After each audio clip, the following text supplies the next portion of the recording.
Magandang umaga sa lahat. Ngayong umaga ay babasahin po natin ang ikalimang kabanata ng unang Korinto at magbabahagi ng salita ay si Pastor Jason.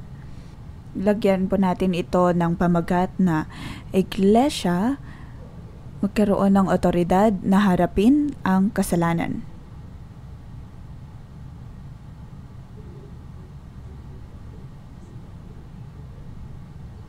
Ang problemang ito ay hindi lamang po nakikita sa unang Korinto, kundi maging din po sa marami pang iglesia.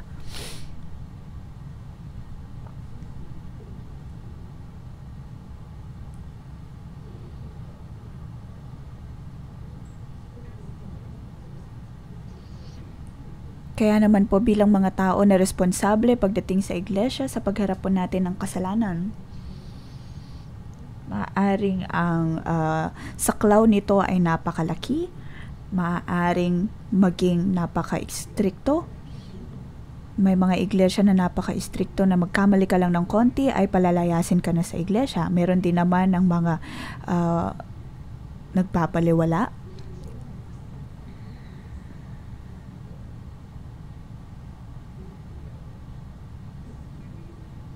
Ito ay napaka-importanteng paksa. At ito nga po ang hinaharap ng mga iglesia noong araw. Unang bahagi, verse 1 to 8.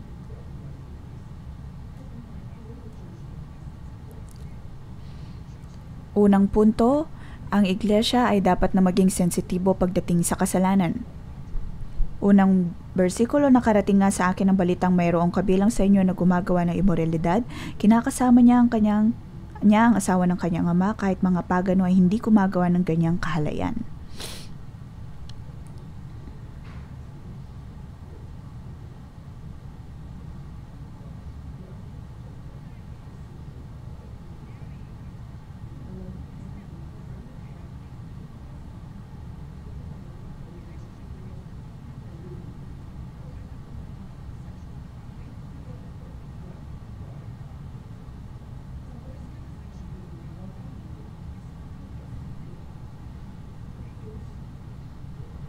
Sinasabi po dito na ang imoralidad na ito ay hindi din nagaganap pagdating sa mga pagano.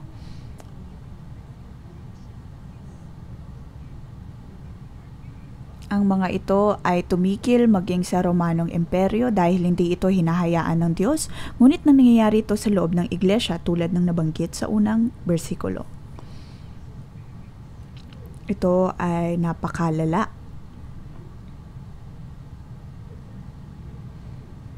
Dahil sa Biblia,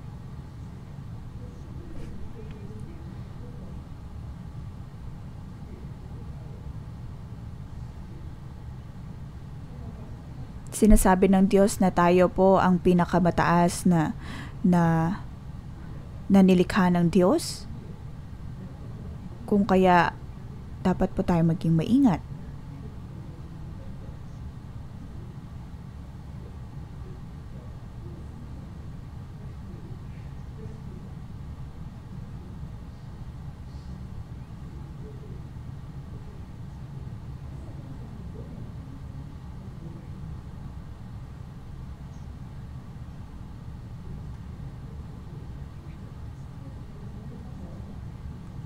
Sa mundong ito, sinasabi po ng Diyos na hindi po dapat tayo maging maling testimonya. Ito po ang standard na inilalagay ng Diyos.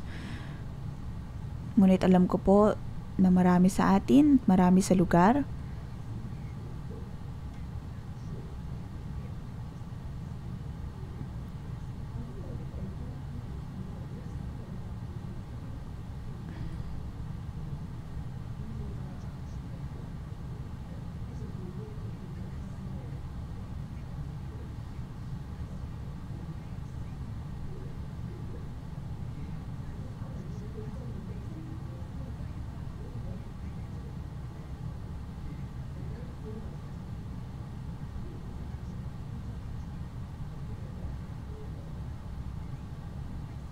ngayon po sa maraming mga lugar, sa maraming mga bansa,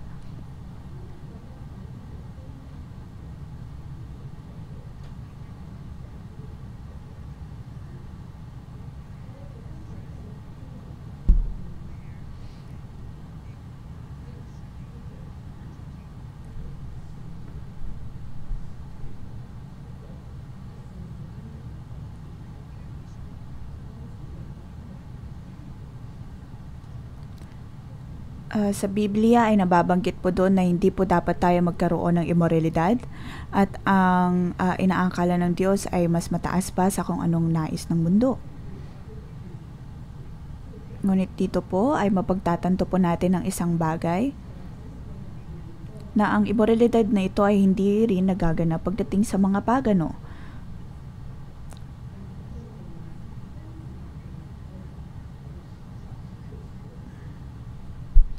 Pagkatapos sinabi sa verse 2, at nakukuha pa ninyong magmalaki, dapat sana'y mahiya kayo at malungkot, at ang taong gumagawa ng ganoon ay dapat ninyong itiwala.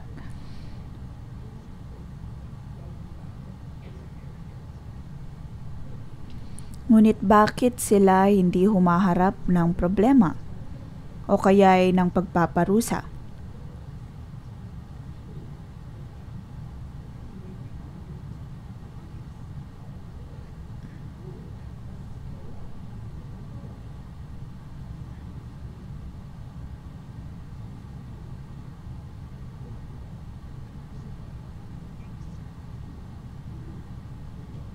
May mga ilan sa kanila na sinasabi, ako ay kabilang sa kongregasyon ni Pablo, kongregasyon ni Barnabas, ngunit hindi nila tinatanong kung ano ang tama at mali.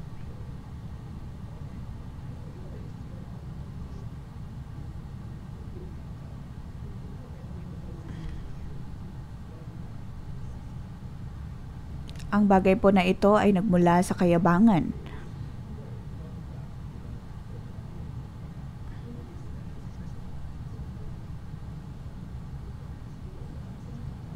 Ngunit dapat po nating tandaan, ang pagpaparusa ay maaari pa rin pong mangyari o kaya ay maganap dahil sa mga kasalanang ito.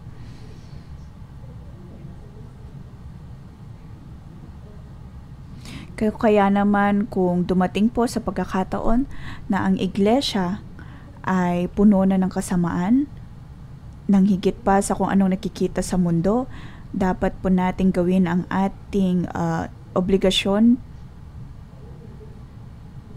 ang narapat nating obligasyon. Tulad ni Pablo,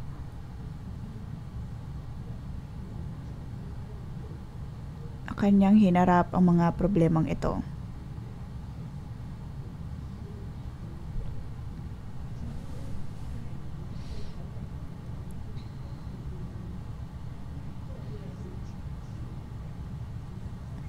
Ang iglesia ay dapat na maging sensitibo pagdating sa kasalanan, hindi lamang po sa imoralidad kundi sa lahat ng uri ng mga pagkakasala.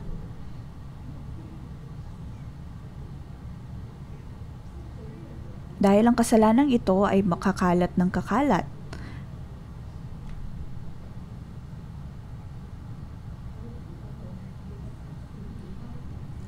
Sa verse 6, ang sabi po doon, hindi kayo dapat magbalaki, hindi ba ninyo alam ang kasabihang nagpapaalsa ng kaunting pampaalsa ang buong masa? Alisin ninyo ang lumang pampaalsa, ang kasalanan upang kayo'y maging malinis, sa gayon matutulad kayo sa isang bagong masa na walang pampaalsa, at talaga namang ganyan kayo sapagkat naihandog na ang ating korderong pampaskwa na walang iba kundi si Kristo.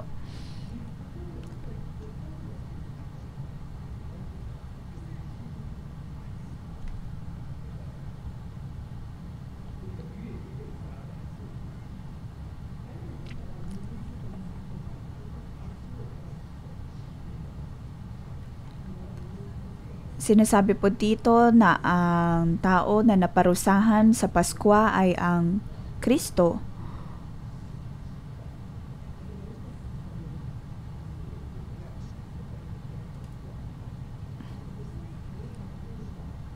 Dapat po tayong patuloy na manatili sa ganitong kondisyon kung paanong pinakalinisan po tayo ng Diyos.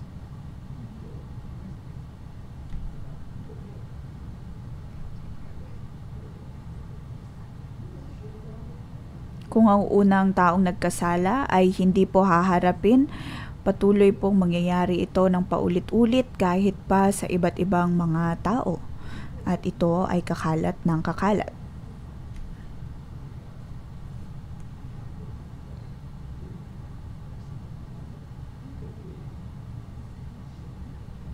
Lalo na po sa lumang tipan, ang unang pagkakasala.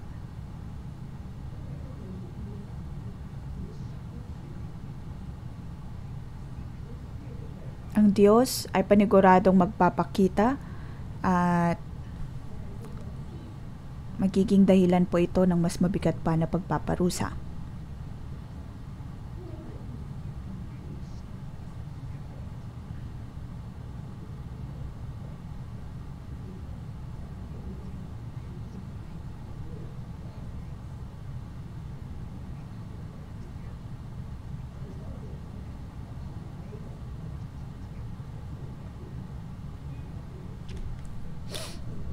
Dapat po tayong maging sensitibo pagdating sa pagkakasala dahil ito ay maaaring maikalat ng maikalat.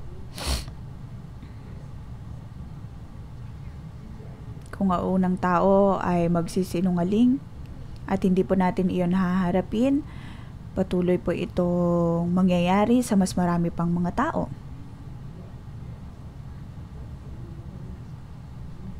Sa unang pagkakataon na hindi po natin haharapin ang problema ng immoralidad, tayo po ay magkakaroon ng problema.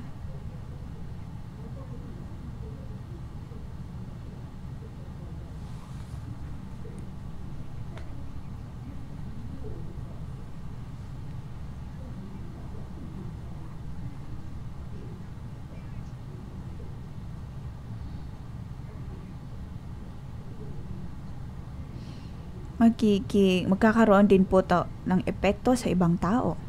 Kaya dapat po tayo maging sensitibo pagdating sa kasalanan. Ito ay magiging pampaalsa at magiging dahilan po ito upang maapektuhan ang mas marami pang parte ng tinapay. Marami pong mga iglesia na sa tuwing humaharap ng problema ng kasalanan ay hindi po nila alam kung anong dapat na gawin dito. Alam nila na mayroong problema ngunit hindi nila ito nahaharap. At bandang huli ay magkakaroon nga sila ng problema.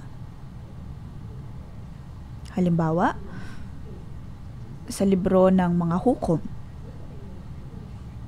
mayroong Levita doon na nakapangasawa ng isang kabit. Pagkatapos, ang babaeng iyon ay namatay. At naging dahilan ito ng napakatagal na problema sa Israel.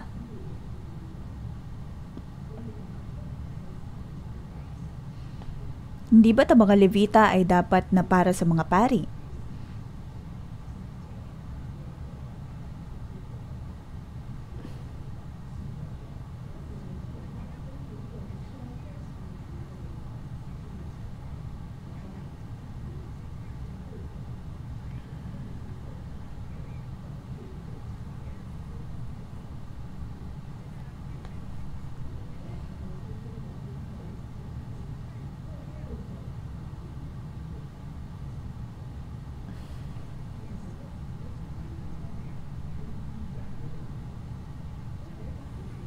Kung kaya naman atin pong sinasabi na kung hindi natin haharapin ang problema sa unang pagkakataon,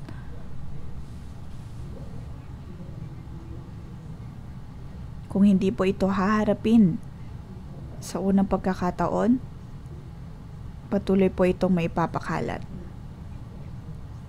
Ito po ang epekto ng kasalanan kung kaya naman dapat tayo maging sensitibo pagdating sa kasalanan. Ikalawa ay verse 9 hanggang 13, dapat po tayo magkaroon ng hangganan.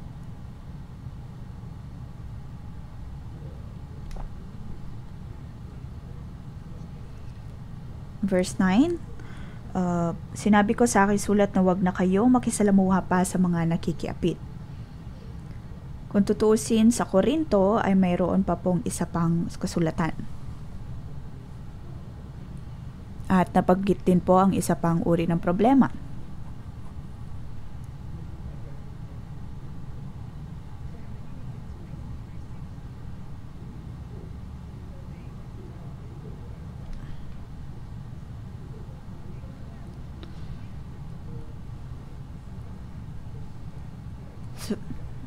Sa verse 10, hindi ang mga makamundong nakikiapid sa kim nagnanakaw o sumasamba sa Diyos-Diyosan ang tinutukoy ko, sapagkat para sila'y maiwasan, kinakailangan ninyong umalis sa mundong ito.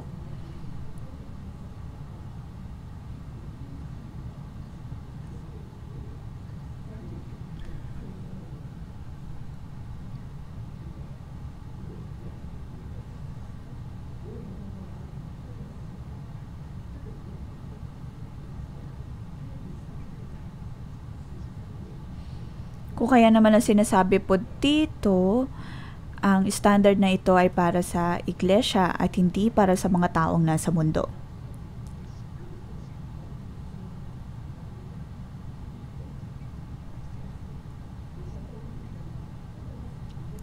Dito ay napakaseryoso ng usapan na hindi rin po dapat tayo nakikikain sa kanila. At kung gagawin po natin ito sa paraang ito, gagawin nga po ba natin ito?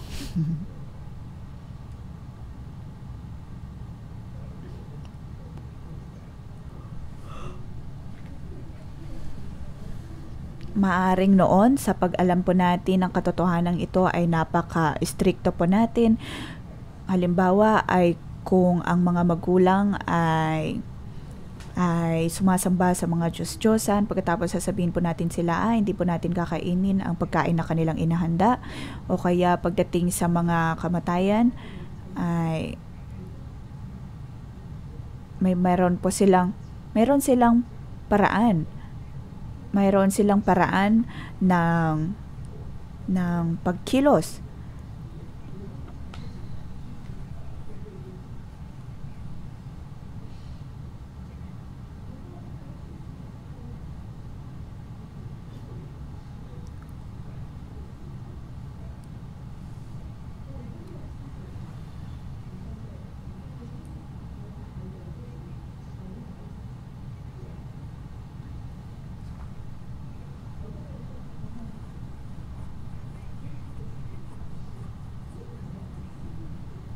Dito, ang tinuturo po dito ay mayroon po tayong hangganan na dapat tandaan.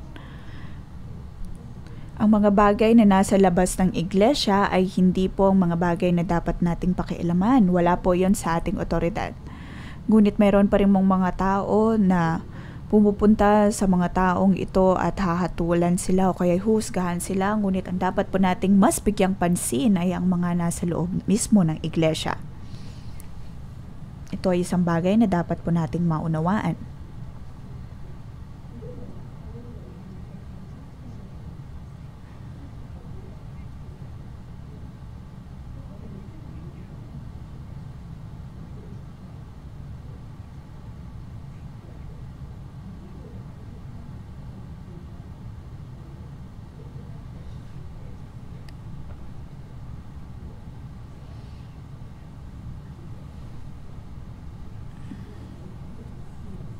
Dapat po tayong magkaroon ng hangganan.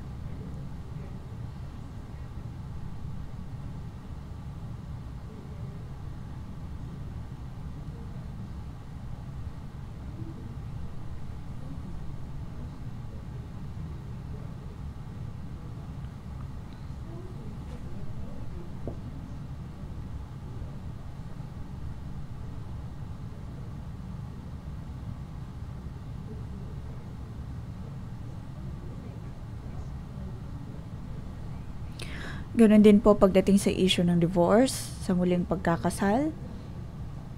Tinuruan po ng Diyos ang kanyang mga disipulo sa ganitong paraan. Kung ikaw ay muling nagpakasal, sinasabi po dati ni Pablo na ito ay paraan ng pagkikipag sa iba.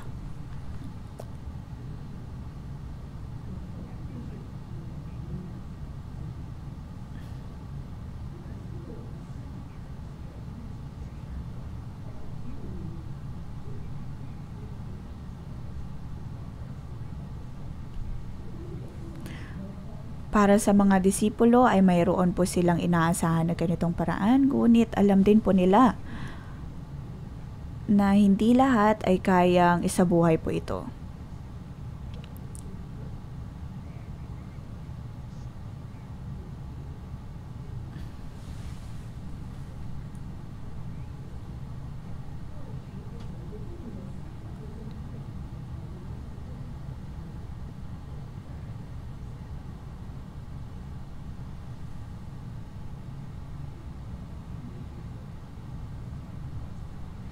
Sa makatuwid, kung tayo po ay cell leader, cell member, ang paraan po natin ng pagharap ng problema ay magkaiba. Pagdating sa cell leader at staff ay magkaiba rin po.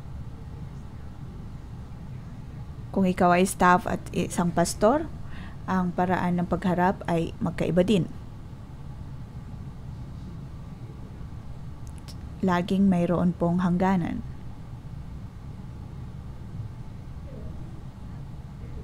At mayroon pong iba't ibang level sa pagharap po nito.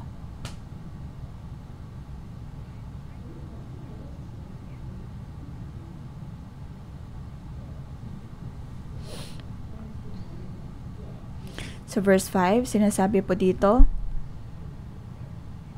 ibigay ninyo kay Satanas ang taong iyan upang mapahamak ang kanyang katawan at nang sa gayoy maligtas ang kanyang espiritu sa araw ng Panginoon.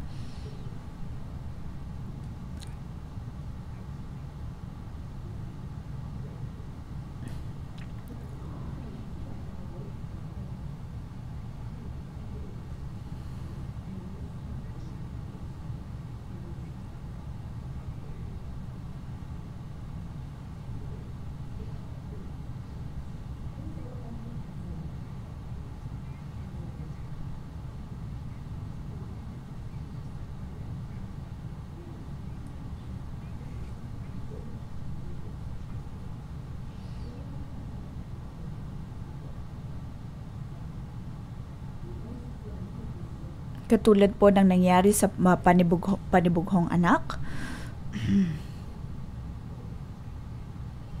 Siya ay naginom-inom at nag-party-party, hindi nagkikinig sa kahit sino man na nangungusap sa kanya. Pagkatapos ay pinilit na kunin ang kanyang mana pagkatapos nang siya ay naubusan na ng pera, nagutom. Kinailangan niyang makipagbahagi ng pagkain sa mga baboy at sa pagkakataong iyon ay nabuhay nga po siya. At kinailangan niyang humingi ng tawad. Sa parehong paraan, ganito po ang pagpaparusa na ginagawa ng Diyos.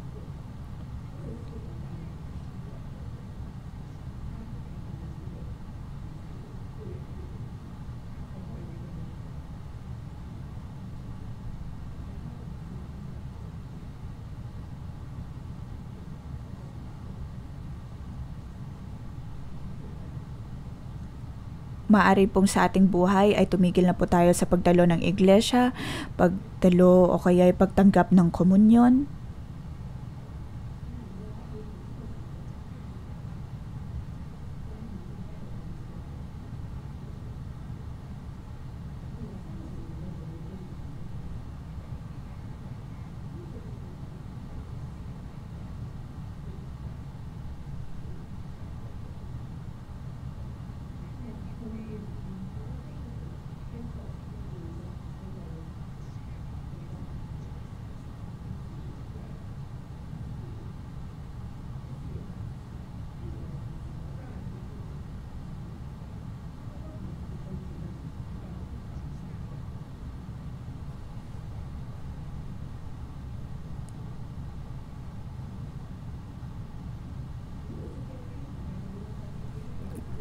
Kung kaya naman kung tayo po ay nakakaharap ng ganitong problema sa ating cell group, maaari po tayo makipag-usap sa ating staff at maging sensitibo palalo pagdating sa kasalanan.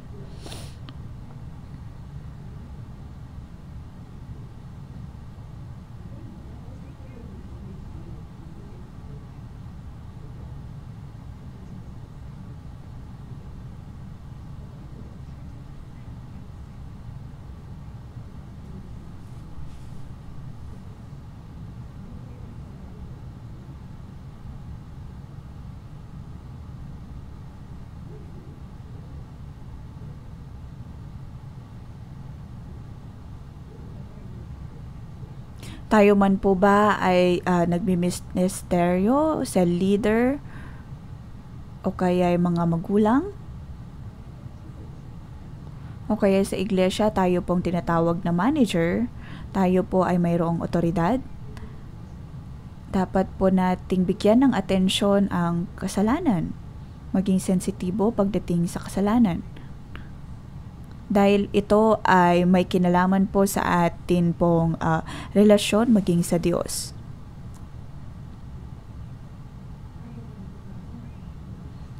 Maraming mga tao ang takot po na magsalita, ngunit ito po ay napakahalaga.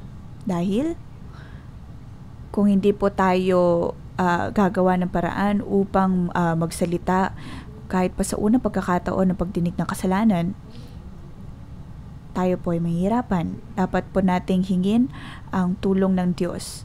Nabigyan po tayo ng otoridad na itama kung ano man ang mali at harapin ang bawat kasalanan. Atin pong purihin ang Diyos. Mga kapatid, tayo pong lahat ay tumayo. Gamitin po natin ang awit upang purihin ang Diyos.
Panginoong Hesus, kami ay dumudulog sa iyo. Nais namin na maging mas malapit sa iyo. Nais namin na maging malapit sa iyong puso. Panginoon, ito po ang aming inaasahan para sa amin po mga sarili. Kami ay dumulog sa pang-umagang debosyon na ito. At alam po namin, O Diyos, na pamamagitan ng iyong mga salita na ikaw ay muling mangungusap sa amin, dapat namin kunin ang aming otoridad upang harapin ang bawat pagkakasala. Panginoon, sa pagkakataong ito, tulungan mo kami upang ang amin pong mga puso ay maging bukas sa iyo. Muli ay dapat po naming harapin ang bawat nating pagkakasala. Hindi po ito ayon sa aming sariling abilidad. Panginoon, naway magliwanag ka sa aming mga buhay. Naway dumulog ka sa amin pong mga buhay.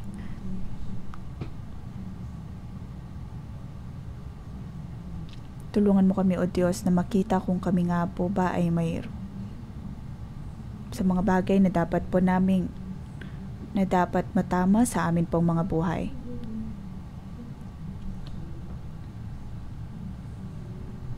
May mga pagkakataon na hindi namin mapagtanto na kami na ay lumalakad sa kasalanan, ngunit hindi, Panginoon, na may magliwanag ka sa amin pong mga puso, sa amin pong mga buhay. Naway makita po namin ang aming tunay na mga kulay.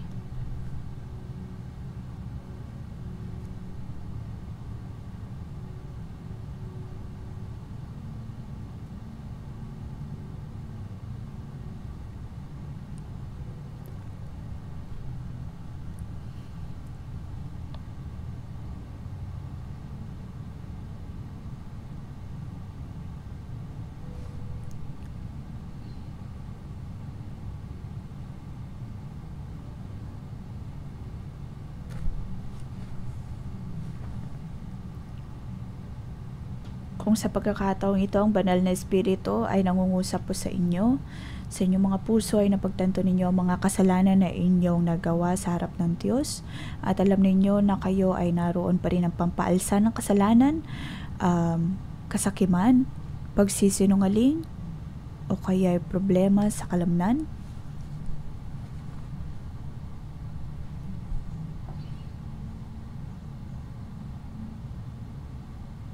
Nagiging mapagmataas, nagiging mayabang, o naroon ang paghuhusga sa iba. Maaari po ninyong sabihin ang lahat ng ito sa Diyos. Buksan po natin ang ating mga bibig at tayo po ay humingi ng tawad sa Panginoon.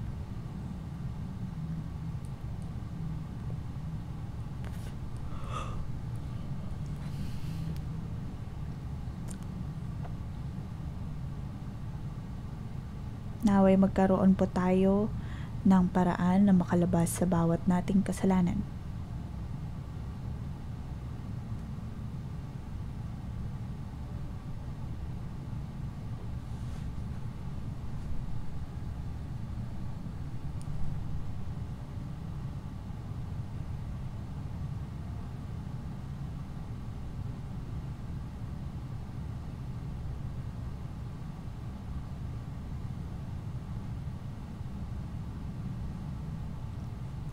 Sa aking pananalangin, nakakita po ako ng isang imahe, isang bata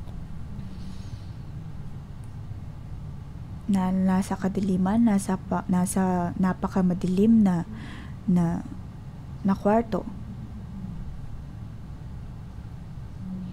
At naramdaman ko na ang batang ito ay walang kalaban-laban at hindi na alam ang kanyang gagawin.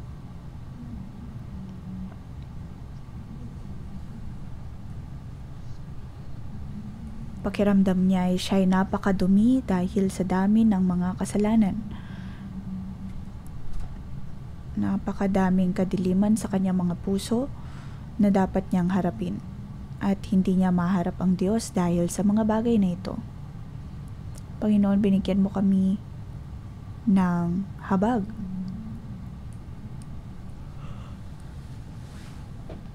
Panginoon, binigyan mo ng habag at biyaya ang batang ito.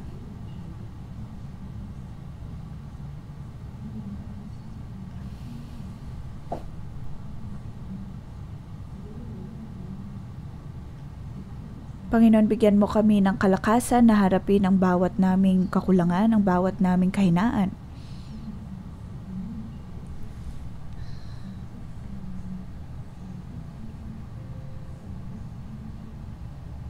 Ngayon tayo po ay tutulungan ng Diyos, Panginoon, katulad ng kung paano mo tinulungan ng batang ito.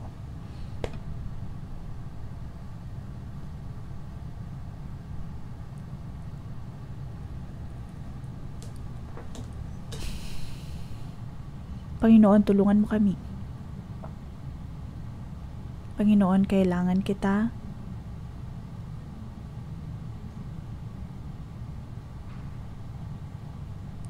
Naway ang iyong mga salita ang siyang manatili sa amin po mga buhay.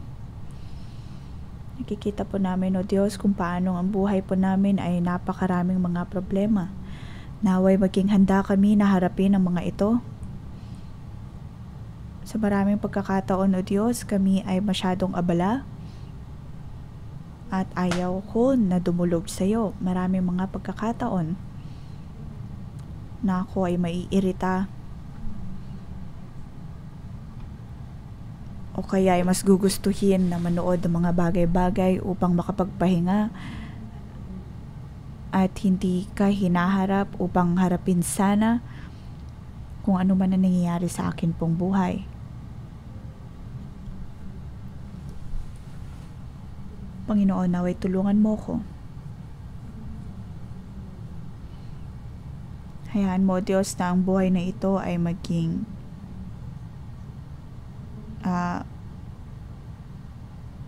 masamyong handog sa iyo. Naway maging sensitibo ko pagdating sa kasalanan. Panginoon, bigyan mo kami ng habag, bigyan mo kami ng biyaya.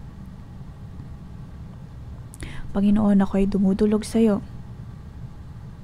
Panginoon, naway tulungan mo ako. Panginoon, sa maraming mga pagkakataon ay masyado akong namumuhay ayon sa habag at biyaya, ngunit wala na ito sa katotohanan. Ako man din ay nagiging mapagbaliwala pagdating sa kasalanan, ngunit hindi po ito ang iyong nais.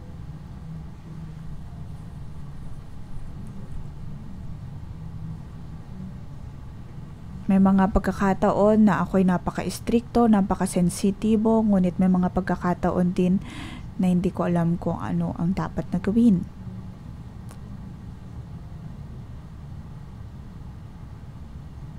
Panginoon, kailangan po namin ang iyong tulong. Ngunit, O Diyos, naniniwala kami sa iyong pag-ibig. Tulungan mo kami na maging tapat sa harapan mo. Kailangan namin ang marami mong habag at biyaya, manaway magliwanag ka sa amin pong mga buhay. Dahil kung hindi po dahil sa iyo, ay hindi po namin malalaman kung ano ang kasalanan sa hindi. Panginoon, dinig mo ang aming panalangin. Pakinggan mo, O Diyos, ang aming paghingi ng tawad. Alam mo, O Diyos, na kailangan namin ang iyong tulong. May mga pagkakataon na kami ay nahihiya, ngunit kami ay nanatili pa rin sa kasalanan. Panginoon, wala kaming kalakasan na piliin ka. Panginoon, patawarin mo kami, patawarin mo kami. Panginoon, ako'y nagpapasalamat sa iyo. Dahil ikaw ay narito, ikaw ay naipako sa krus para po sa aming mga kasalanan. Upang kami ay magkaroon ng kalakasan na manatili sa iyo at manatili sa iyong liwanag. Panginoon, sa amin pong mga buhay, naway ang bawat isa po sa amin ay makita ang kasalanan na ito at makita ang liwanag na nagmumula sa iyo. Panginoon, maraming salamat sa pagkapapakita sa amin na ang lahat ay dahil sa iyo. Naway makita namin ang aming kahinaan.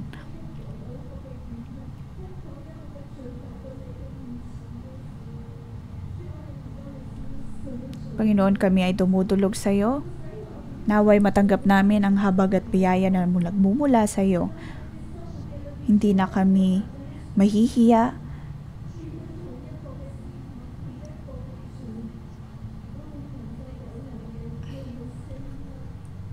Naway magkaroon kami ng kalakasan na magsabi ng hindi, mali at magkaroon ng habag at biyaya mula sa iyo.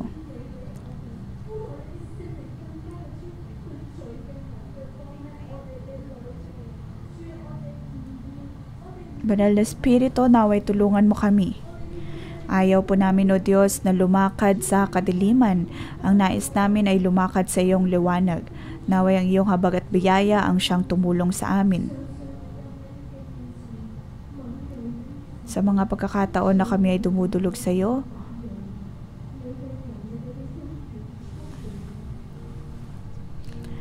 at nagkakaroon ng sensitibo sa kasalanan, naway maging sensitibo kami sa kasalanan.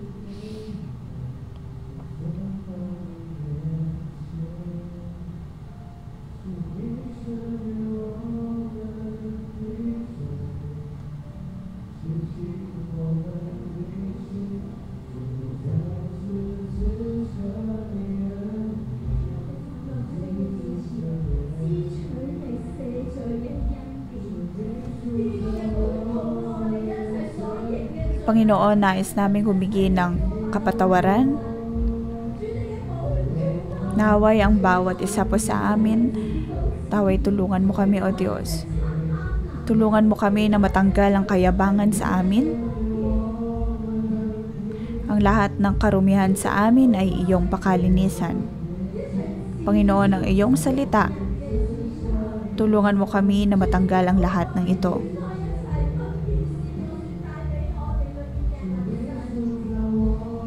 Naway tanggalin mo, O Diyos, ang bawat bahid ng kasalanan sa amin pong pangabuhay.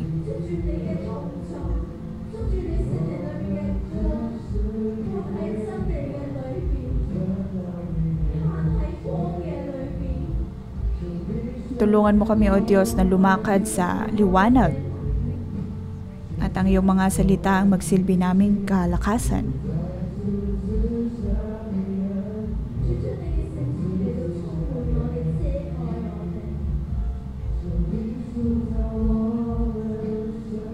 Panginoon, ang kabanalan na nagmumula sa iyo ang siyang magpapalakas sa amin.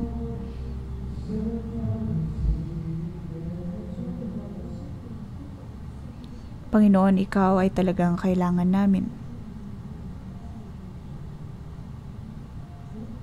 Mga kapatid, hindi lamang po dapat tayo maging sensitibo sa kasalanan, at kung ikaw nga ay sa leader sa iyong marketplace o kaya sa iyong pamilya, dapat ninyong tanggapin ang inyong otoridad, lalo na sa ating mga cell members, sa ating mga anak, sa ating pagkipag-usap sa ating mga anak.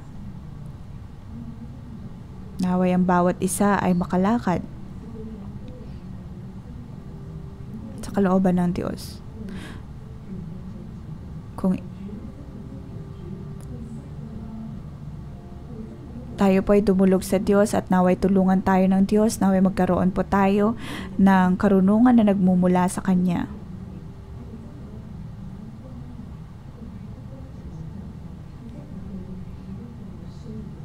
Naway hindi po tayo matakot pagdating sa mga problema, magkaroon ng sapat na dunong sa pagharap ng mga problema. Buksan po natin ang ating mga bibig at naway tulungan tayo ng Diyos.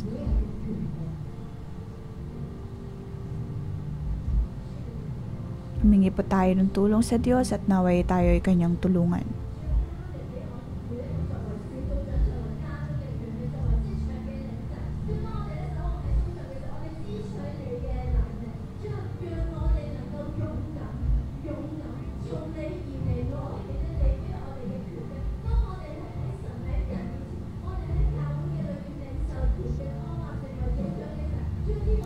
Panginoon, tinatanggap po namin ang otoridad na ito na nagmumula sa iyo. Ang lahat ng ito ay nagmumula sa iyo.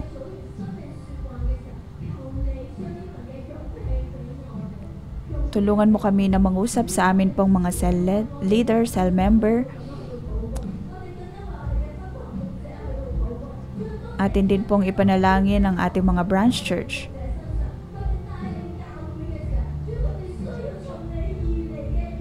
Na sa kanilang pangunguna ng kanilang iglesia ay magkaroon sila ng kalakasan na tunay na lumakad sa iyong katotohanan. Panginoon, bigyan mo sila ng kalakasan na magkaroon ng kalakasan na protektahan ang kanilang iglesia, lalo na bilang taga-branch church. Na magkaroon kami ng kalakasan, magkaroon ng kalakasan mula sa iyong mga salita. At sa otoridad nga ito na nagmumula sa iyo, Panginoon, Naway ang bawat cell leader, cell member, ang pag-ibig lamang na nagmumula sa Panginoon, ang tulong na nagmumula sa Kanya, ang kanilang tatanggapin, sila ay tutugon at sila ay manunumbalik.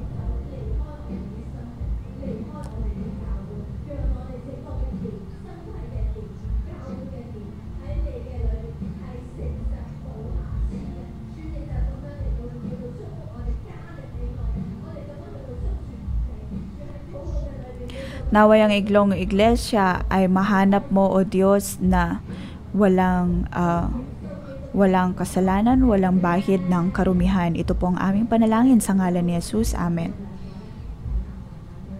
Ngayon ay nais po naming hingin sa lahat.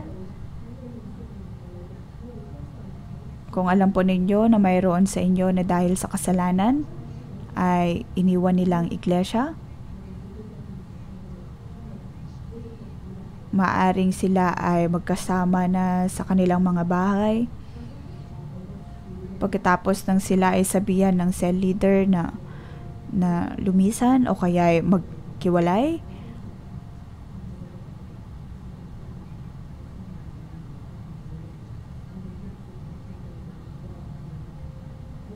at hindi nila magawang tumigil sa kanilang kasalanan, atin po silang ipanalangin.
Panginoon, nais kong isuko ang lahat. Itaas sa iyo ang mga kapatiran namin na umalis sa iglesia dahil sa kasalanan. Sa amin, Panginoon, bilang cell leader, bilang cell member, nais namin na sabihin kung ano ang katotohanan sa kanila. Ngunit maaring dahil iniwan na nilang iglesia, napakasakit ng bagay na ito. Ayaw namin silang umalis, O Diyos, ngunit alam namin na sila ay nagapos sa kasalanan. Maaring sa amin, O Diyos, ay napakahirap ang maging cell leader na maging cell member. Ngunit, Panginoon, mayroon pong mas malaking pagpapala na nagmumula sa iyo. Naway sa panunumbalik namin sa iglesia, ay maharap na po nila ang mga katotohanan ito, Panginoon. Naway paggalingin mo sila. Naway matanggal ang mga kasalanan na ito. Naway matanggap nila ang pagpapala nagmumula sa iyo. Tayo po ay tumayo at atin pong purihin ang Diyos.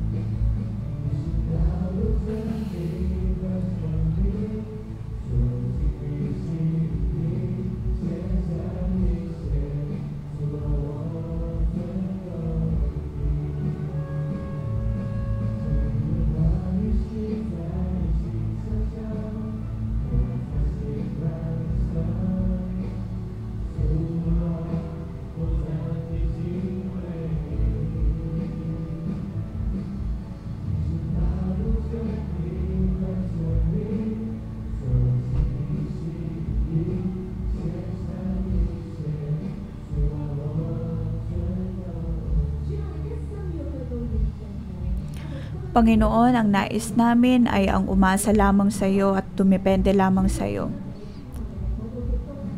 Panginoon, naway pakinggan mo ang aming mga panalangin at kami pagpalain. Bawat kapatiran na dumudulog sa iyo, sila ay manatili sa iyo. Muli, O Diyos, naway maidala nila ang kanilang buhay sa iyo.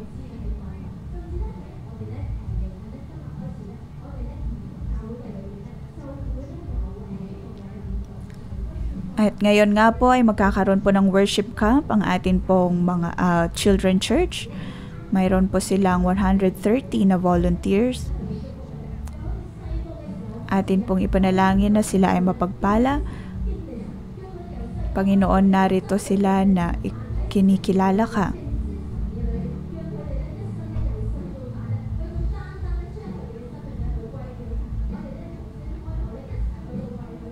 Atin pong buksan ang ating mga bibig at atin po silang ipanalangin. Panginoon, pinupuri ka namin at pinapasalamatan. Natin pong pinapanalangin ang camp na ito. Ang mga batang ito, Panginoon, ay iyong pinapahalagahan.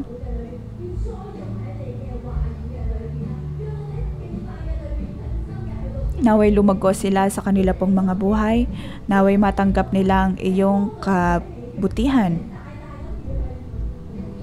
Sa kanilang mga buhay ay maranasan nila ang kaligayahan nagmumula sa iyo. Sa ngalan ni Jesus. Hindi lamang po natin ipapanalangin ang mga bata, ang mga children church, ang mga tagbo-volunteer. Kung kayo po ay narito,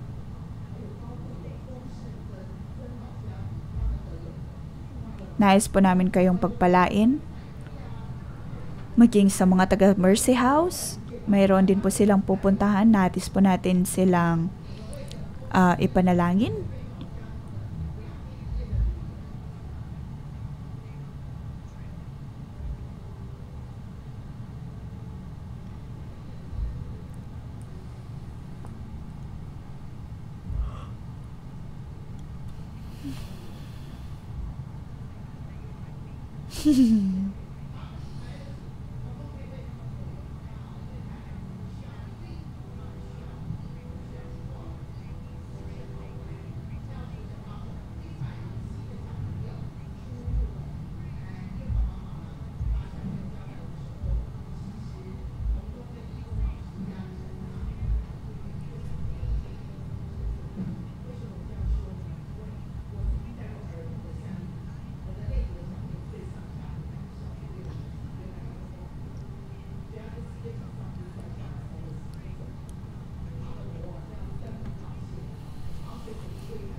Minsan ay mayroon mo akong pinanalangin na bata na nagkakaroon ng problema sa kanilang pagtulog. Kaya naman ngayon ay nais po nating ipanalangin ang cup na ito. Naway maging masaya ang cup na ito. Ang kanilang mga buhay ay mapapabago. Atin pong ipinapanalangin ang camp na ito. Maging din po ang Mercy House. Ang kanilang biyahe kasama ang Abundant 120.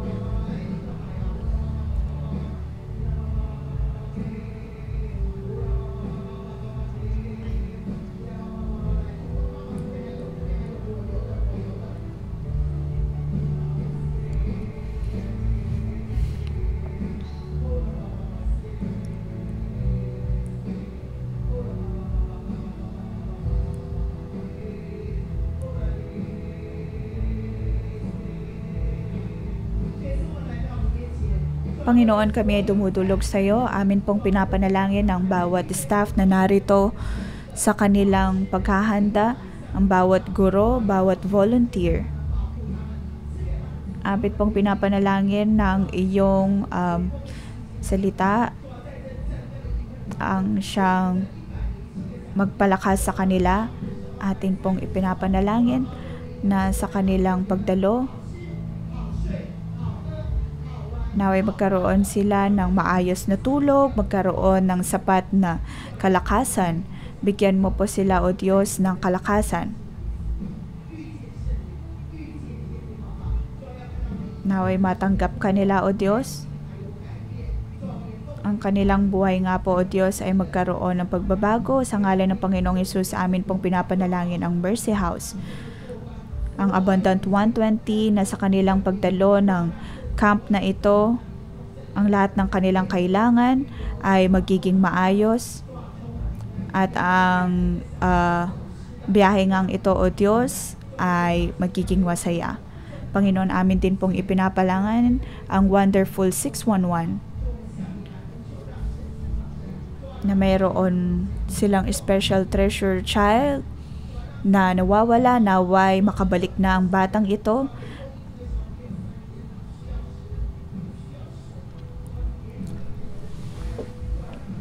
Panginoon, magkaroon ka ng habag sa batang ito. Tulungan mo siyang makabalik sa kanilang tahanan. Ito po ang aming panalangin sa ngalan ni Jesus.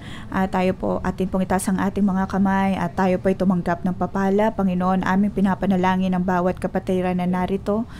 Sa ngalan ng Panginoong Jesus, kayo ay aking pinagpapala. Maaring mayroon kayong mataas na standard pagdating sa inyong kasalanan.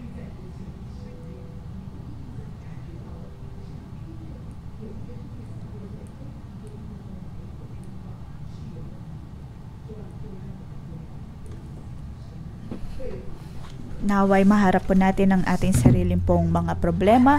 Panginoon, pinupuri ka namin. Amin pong pinapanalangin sa amin pong mga buhay. Naway maging sensitibo kami.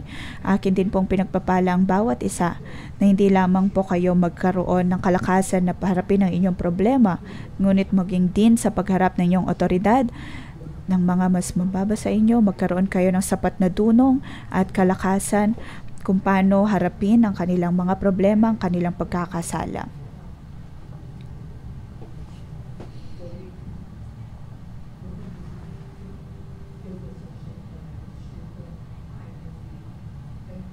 Naway magkaroon po tayo ng sapat na dunong na nagmumula sa Diyos, magkaroon ng tamang paraan ng pananalita. Sa ngalan ng Panginoong Hesus, kayo ay aking pinapagpapala na sa paglakad po natin sa kabanalan, nais ko kayong pagpalain. Naway ang lahat ng iyong minamahal ay maging ganito ding uri ng tao.